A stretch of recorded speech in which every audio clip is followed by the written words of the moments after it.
How many of you, when you look at some of those things that were on the screen, started thinking about things that are going on in the world today that you've seen on the news lately, things that are just happening all over the place? And it's just really incredible that what's going on in the world today. It just really blows me away, and especially by so many men. And now I can really understand why in Ephesians it says that the husbands should learn to love their wives, but women have to respect their husbands, because men don't oftentimes seem to be very respectful the way they act. So it's really, I kind of think that's kind of funny that it does. But I spoke about joy for the last couple of weeks and about how to get it and so forth. And one of the things I said about joy, which was really important, was that joy requires vision. In order to have it, you have to be able to have vision. And vision is really seeing something, knowing where it's going, where you're going, having a vision for where it's going, and having endurance to get there. That's kind of the vision. And the point that I kind of alluded to out of that is that one of the big reasons why joy is lacking in this world is because wisdom is lacking in this world. People are just not very wise anymore. And when I say that, I want to make sure that we know what we're really talking about when we talk about wisdom, because that's really important. Because, first of all, wisdom is not intelligence. It's not intelligence. It's not your IQ. It's not how smart you are. It's not your ability to figure things out, and it's your ability to be logical and to go along with that. It's not always. It's not about your knowledge, how much knowledge you've accumulated. It's not about how many degrees you have in certain things and how smart you were to get there, or training that you have. And when you talk about those two things alone, just the knowledge and intelligence, I mean, one of the greatest densities that we see this take place is in our in our country's capital, Washington, D.C. I think that's the reason why they didn't make it into a state, because they wanted to put all the intellectual, unwise people all in one place, but not make a state out of it, But anyway, that's my own political thing. But it's not about intelligence. It's not about your degrees.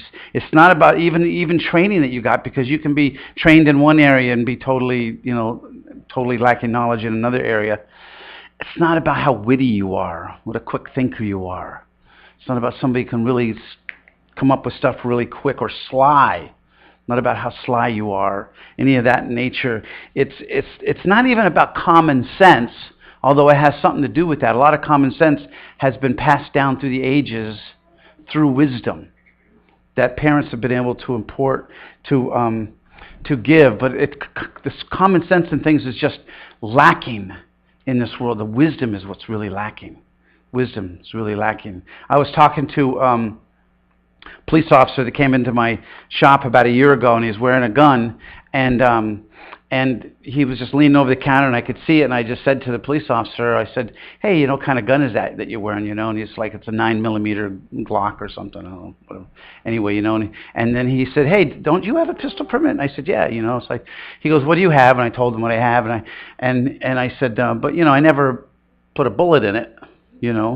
And he was like, "Well, you have a gun because you might need it, in case you need it." Well, yeah. He goes, "Well, what good is it going to do without a bullet in it?"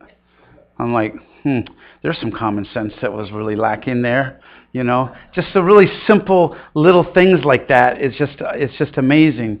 But it's the wisdom that causes us to make the right decisions.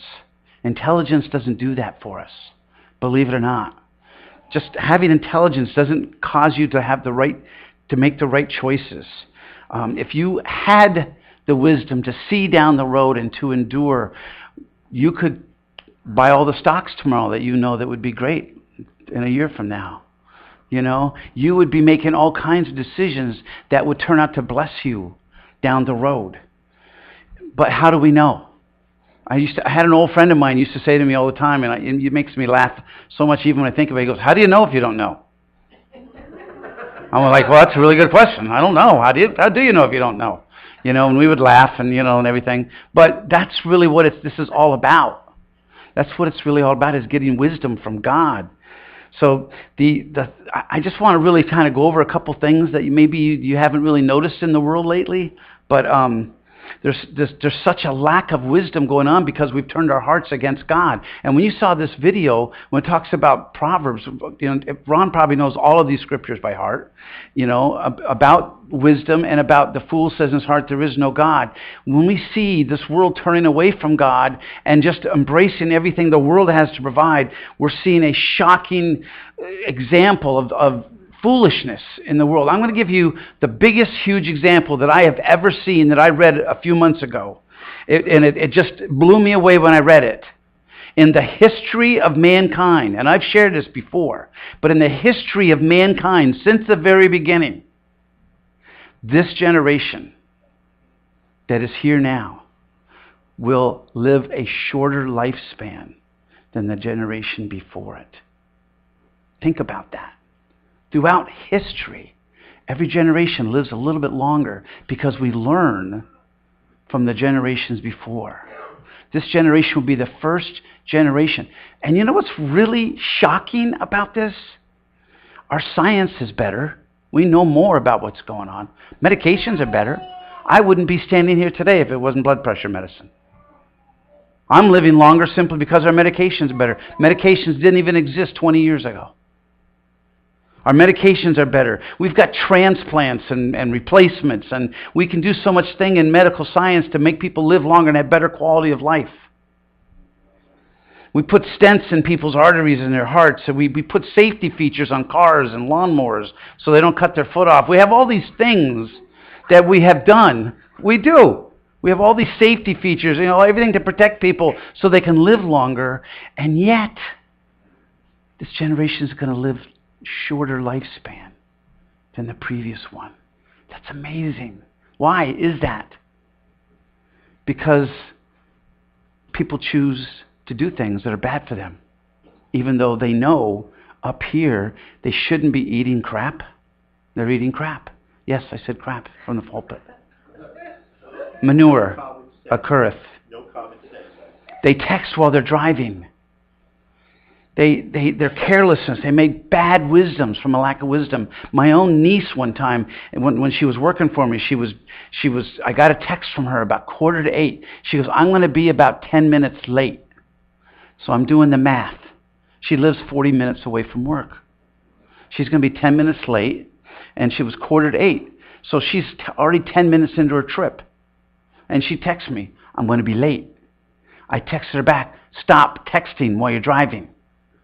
She texts me back, okay.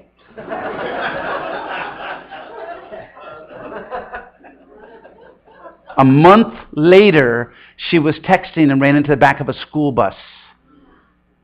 She never learned her lesson. What's wrong with us today? What is wrong with us?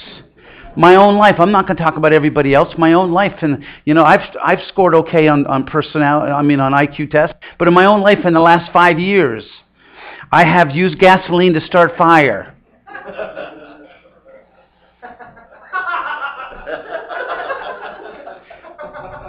And I can't tell you how aggravating it became after a couple months, people saying, what were you thinking? Apparently, not much.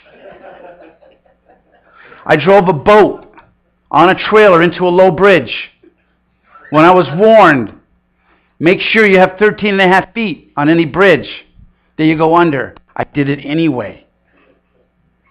I think one of the toppers, though, was just this last weekend. I'm down at the club, and I'm cutting poison ivy vines off of a tree. And this guy comes over to me from the club, and he goes, aren't you allergic to poison ivy? I went, yeah. He goes, that's just stupid. He just came right out and said that, and I was like, and then I went, you're right. It was stupid. I got poison ivy on my arm. Duh. Wisdom escapes us unless we seek for it. Wisdom escapes us unless we seek for it. Wisdom isn't knowledge. Educators and parents love to think that if we can just give our kids the knowledge, they'll make the right decisions. That's all we got to do. Let's sit them down and explain to them, this is what's right and that's what's wrong. If you do this, it's not going to be a good thing. And we just walk away and expect that's what's going to happen to them. There's a program in Columbia County, I don't know how widespread it is, but it was called the Just Say No program about drugs. And they figured if they just educated the kids in high school about drug use, that they wouldn't use them. The drug use amongst the students that participated in the program increased. Some of the knowledge they gave them made the kids want to try those drugs, even though they told them how bad it was. Wisdom is not knowledge, folks. It's not knowledge.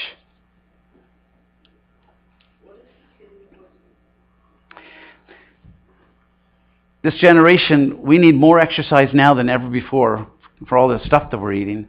And I love to look around and see a guy buy a leaf blower, and then he has to buy a membership to a gym.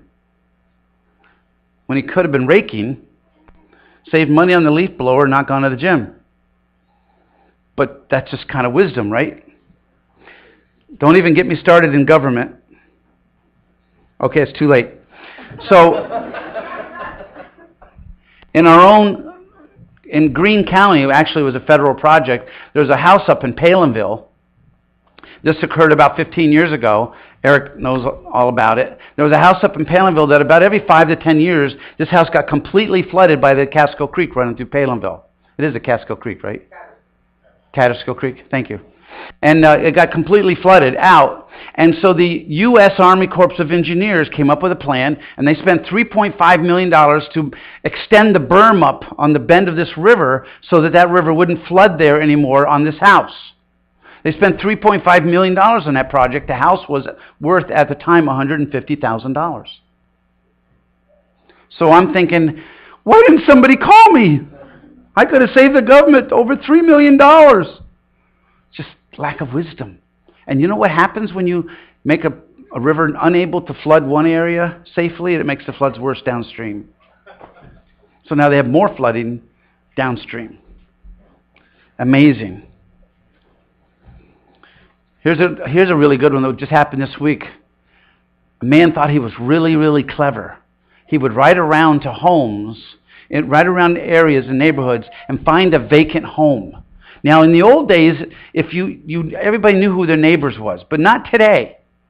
So he would ride around a place, jot down that a home was vacant, and then check it out every month. And after a couple of months of that home being vacant, then he would call a locksmith, and he would tell the locksmith, my home, but my wife changed the locks on me, I want them all changed. And he would get all the locks changed in the house, and then he would put a for rent sign on it. And he would rent out the home. And he rented them out sometimes for years. He finally got caught because a couple of the houses he decided to sell. So he falsified a few deeds. And then they finally caught him. He's a really smart guy. Except he's going to spend the next 20 years in jail, which isn't too wise. Smart is not wisdom.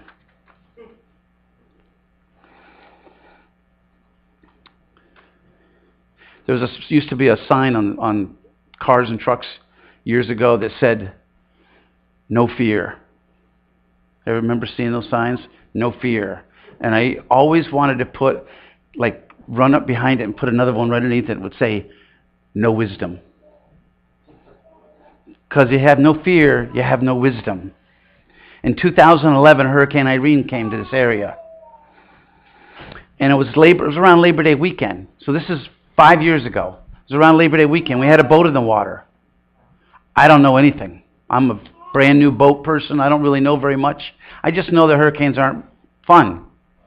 So here it is on Labor Day weekend. I go down on Saturday morning, and I go to take the boat out of the water. And everybody down there is like, what are you doing? So, well, I'm taking my boat out. Why? There's a hurricane coming. You think it's going to be bad? I don't know. It's a hurricane. Did you hear anything about it? I said, I heard it's a hurricane. That's all I know. And this is seriously, this is the conversation I had. And they're like, oh, okay, well, God bless you, you know. And I put my boat on the trailer and put it in the parking lot and drove home. 36 hours later, the guy that owned the marina said, hey, I'm just letting you know that your boat's floating in the parking lot. He goes, I don't really know why I'm even telling you because your trailer's anchoring it down. It's not going anywhere. And there's 3 feet of water in the parking lot. You can't get your truck in here anyway. Over 1,000 boats were lost in the Hudson River that weekend. not to mention countless docks and all kinds of other stuff, were just completely lost. People who love to pull up old boats and motors and stuff had a blast for months on the Hudson River, pulling them up off the bottom of the water. I don't know, but in my heart, I was afraid of hurricanes. They're not afraid of them. So they're just going to trust the weather service to give them the weather report. So things that seem obvious are just no longer obvious today. A guy was driving his boat just a couple of weeks ago, and it wasn't running so good when he got it in the water, and so he called for help. When he came over, and his trailer was still attached to the boat. Things don't seem to be as obvious anymore.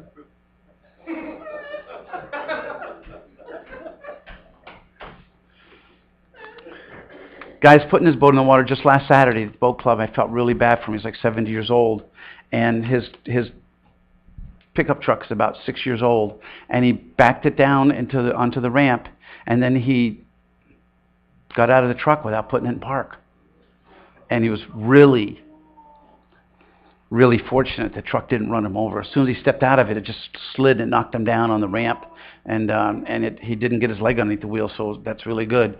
But the whole truck and everything down into the water, and by the time they pulled it out, just the inches of the truck were sticking up out of the water, and it's just completely ruined. You know, I felt bad enough, for his truck, but you should have seen him. Just his own ego was just destroyed. He goes, "What a jerk." I felt like telling about how I lit a fire with the gas, and how I drove a boat under the bridge, but I didn't think anything would make him feel better at that point. So what I'm going to do is I'm going to start with one, but what I want to do is, just assuming that everybody here wants to be like the rest of the world, I'm going to give you 5 easy ways to stay stupid. 5 easy ways to stay stupid. 5 wisdom killers. How to be stupid in 5 easy ways. And let me just tell you, I go through this list. If you can relate to any of these, trouble is brewing. Trouble is brewing. Let me give you the first one, and then we'll save the rest for next week. But the first one, this is really, really important. It's going to be really hard for some of us in this one.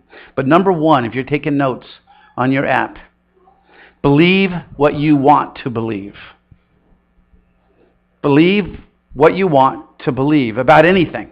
Whatever it is your opinion is about it, just believe what you want to believe in that opinion. If you have your Bibles, I want you to turn to 2 Timothy chapter 4. 2 Timothy chapter 4.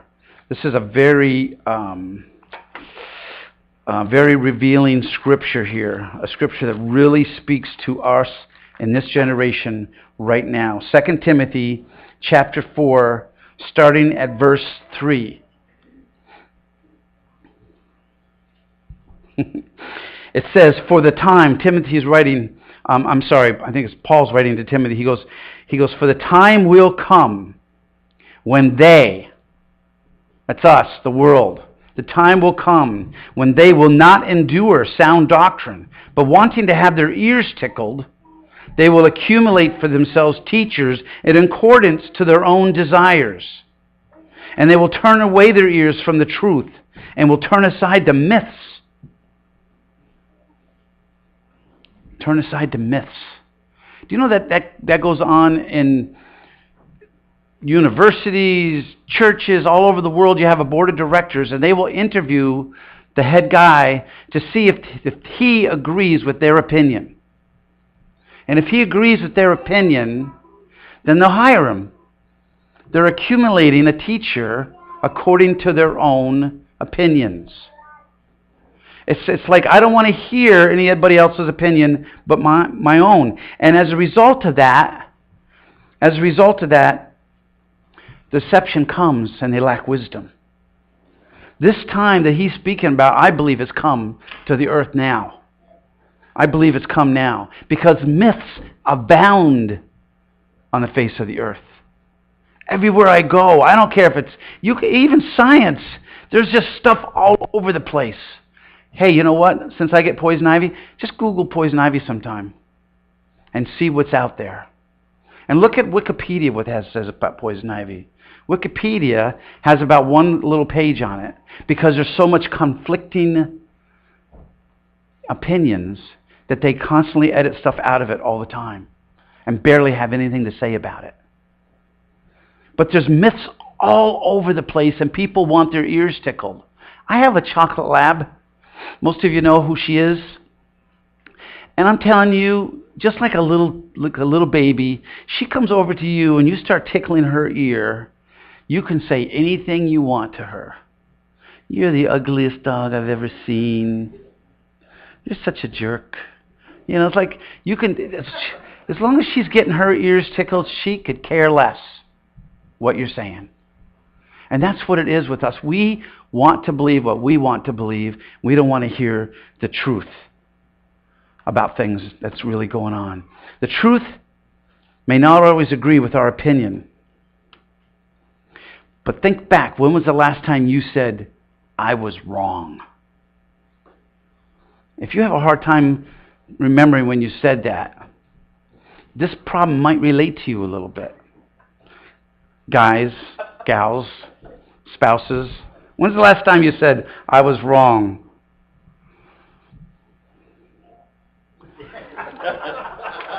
You don't have to say it right now. You can wait till later. I knew this really, I had a lot of respect for this religious leader, this prophet. And he was from New Zealand. I really loved the guy. Really did. But his father was a really bad alcoholic, caused tremendous hardship and pain in his family.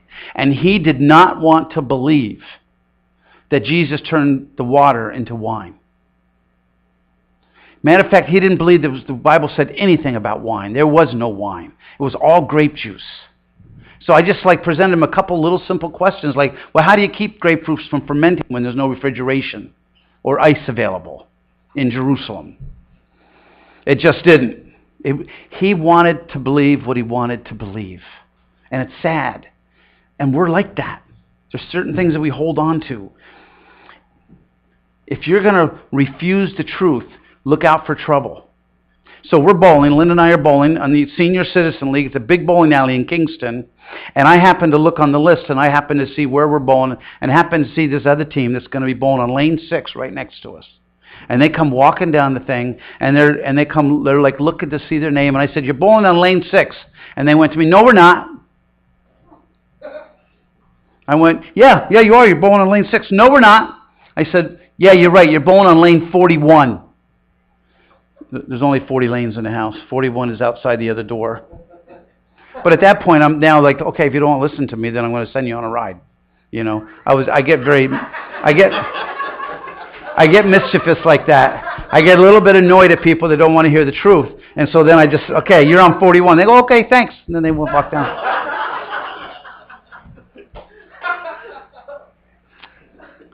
True story. If you want to believe what you want to believe and have your ears tickled, it's going to be a little difficult to have wisdom. And the truth sometimes is like sandpaper to our ears. Instead of tickling them, it actually hurts. Sometimes when you read the Bible, sometimes God says things actually kind of, ouch.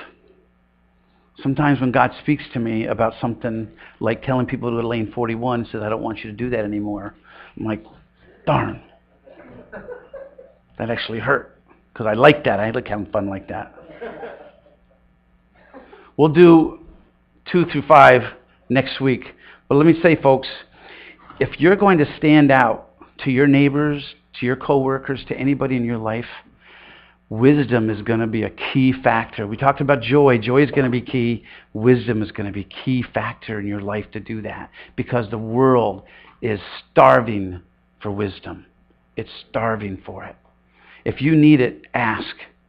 And just come up for prayer. Let people peek into your life. Musicians can come back up. And just ask for wisdom to come into your heart. And we'll look at the other 4 ways to not get it next week. Thank you.